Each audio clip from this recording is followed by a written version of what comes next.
Ang ganda ng mga roses dito sa rose garden guys. Talagang hitik na hitik sa flowers.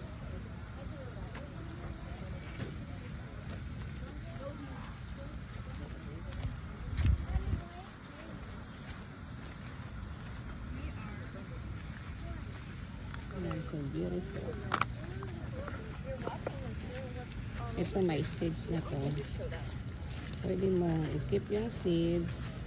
Kaso mahirap po buhayin pag seeds. Maganda yung mag-cut ka na lang ng branch. Minsan nagka-cut ako dito.